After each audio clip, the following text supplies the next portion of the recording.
Africa has been coveted for its riches ever since the era of the pharaohs. In past centuries it was the lure of gold, ivory, and slaves that drew fortune seekers, merchant adventurers, and conquerors from afar. In modern times, the focus of attention is on oil, diamonds, and other valuable minerals.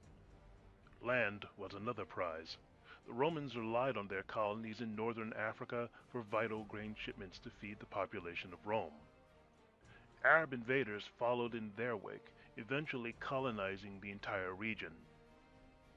More recently, foreign corporations have acquired huge tracts of land to secure food supplies needed abroad, just as the Romans did.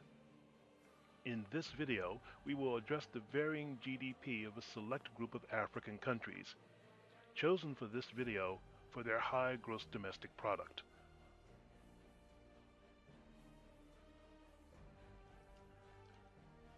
Number 10. Algeria, with a GDP of $7,500 per capita. At the making of this video, Algeria is the second largest oil producer in Africa, and this accounts for the majority of the country's economy, generating 70% of total budget receipts. In addition to this, the country has an enormous supply in a number of minerals including iron, lead, copper, zinc, and mercury. Number 9.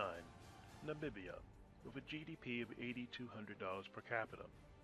While Namibia is one of the richest countries in Africa today, income is not evenly distributed, with half of the country's population living below the poverty line. The economy is dominated by the production of minerals, with Namibia being one of the richest places in Africa for strategic minerals. This is shown by their position as one of the world's highest quality producers of diamonds. Number 8. Tunisia, with a GDP per capita of $9,900 per person at the making of this video. The Tunisian economy is dominated by mining, manufacturing, and tourism, which portrays the diverse economic market within the country. The recent rise of tourism owes much to the country's position on the Mediterranean coast and the cheap cost in comparison to European countries that border the Mediterranean. Another factor is the different cultural experience, which has seen an influx of Western tourists who want to experience a vibrant yet different kind of culture.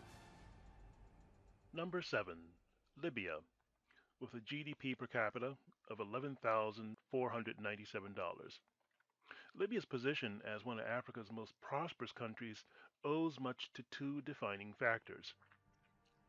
Firstly, the country has huge oil revenues, which coupled with the small population in comparison to its rivals, means that it has a high GDP per person in comparison to the rest of the African continent. Similar to South Africa, Libya is also defined as an upper middle class economy. Number 6. South Africa, with a GDP per capita of just under $12,000. South Africa is a dual economy, with one of the world's highest inequality rates, owing much to the history of the exclusion within the country during the apartheid period. South African economy is the second largest in Africa and the 28th largest in the world, leading to the World Bank to rank it as an upper middle income economy. This is, however, contrary to the fact that at least a quarter of the country's population is unemployed and living on less than $1.25 per day, as per current reports. Number 5. Mauritius, with a GDP per capita of just over $16,100. Mauritius's place on this list owes very much to the attitude of its governments. Since the country's independence in 1968, successive governments have implemented free market economics, which have in turn created a highly competitive market.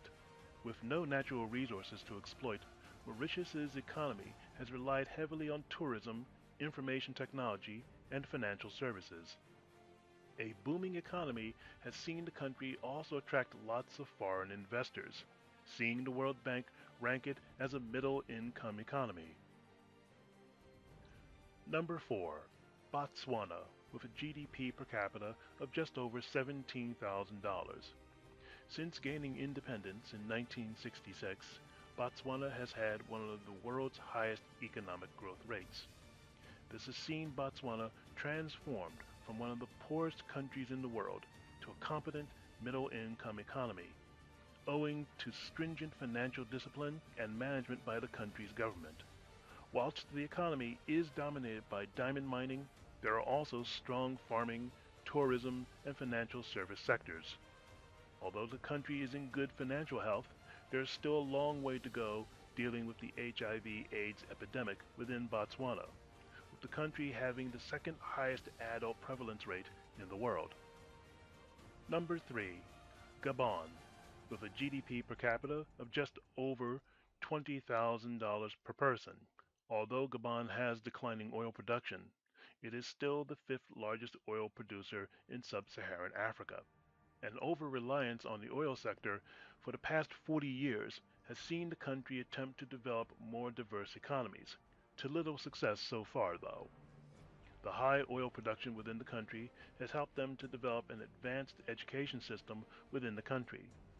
Although with oil reserves running low, maintenance of the school system is beginning to suffer, with no alternative funding found as yet. Number 2. Equatorial Guinea, with a GDP per capita of just over $24,000. Equatorial Guinea owes its high position on this list to a small population, just over 750,000, which has also helped it to become 32nd in the world in terms of gross domestic product per capita. Now, while the country has a relatively low population, it has enormous oil reserves, and it is one of the largest oil producers in Africa. Now, while you would think that this would reflect in the country's living conditions, it does not. Inequality is rife within the country, and the government officials are renowned for corruption. This means that while the country itself may rank high on the list of high GDP countries, the population is actually living at or under the poverty line. And number 1, the Seychelles Islands, with a GDP per capita of over $25,000. With the highest gross domestic product per capita, the Seychelles Islands is ranked as the richest country in Africa. The country is made up of 116 small islands with a population of just over 92,000 as of 2013.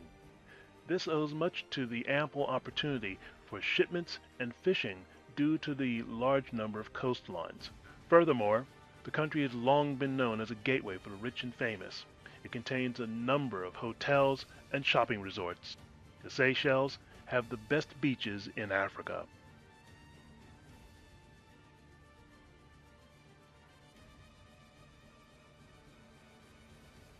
Before we close, I want to make some points about Libya and her former leader, Muammar Gaddafi. When he took power in the 1960s, the country was one of the poorest in Africa. Since then, successive housing programs have provided low-cost housing for virtually all residents. Between 1970 and 1986, the government invested 2.8 million Libyan dinar in housing, which made possible the construction of over 277,000 housing units, according to official sources. To reach these targets, the regime drew not only upon Libyan resources, but also enlisted firms from France, the Federal Republic of Germany, Spain, Italy, Turkey, South Korea, and Cuba. Since 1984, the budget allocations for housing have fallen in keeping with the general decline in government spending. Gaddafi's government declared that housing was a human right, something you don't hear too much about in the West. Gaddafi's government also instituted a plan to bring water to the desert. Gaddafi himself called this project the eighth wonder of the world, not exactly the actions of an evil dictator. Since the instigated invasion of Libya and the murder of Gaddafi by NATO, the country has fallen on hard times. A Western-style central bank has been opened in the country, something Libya did not have under Gaddafi. Libya was attacked not only for its oil, but also to prevent the rise of an African gold dinar, an event which would have allowed African countries to demand payment in gold, something the Federal Reserve does not have and has not had since the early 1930s. Also, France wanted to have more influence on the continent, something it has been losing since the independence of many Francophone countries. Under Muammar Gaddafi, Libya has functioned as a beacon for the aspirations of the continent as a whole.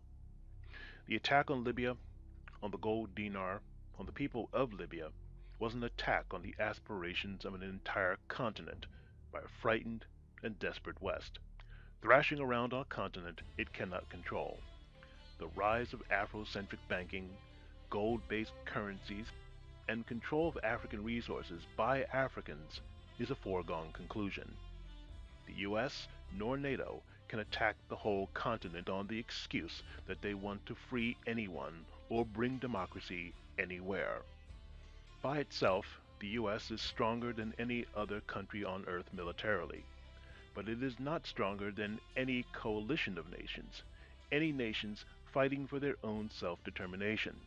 The decline of US influence in Africa and the ebb of the petrodollar have only been accelerated by the attack on Libya, as the Africans will only be temporarily stymied by the events in Libya.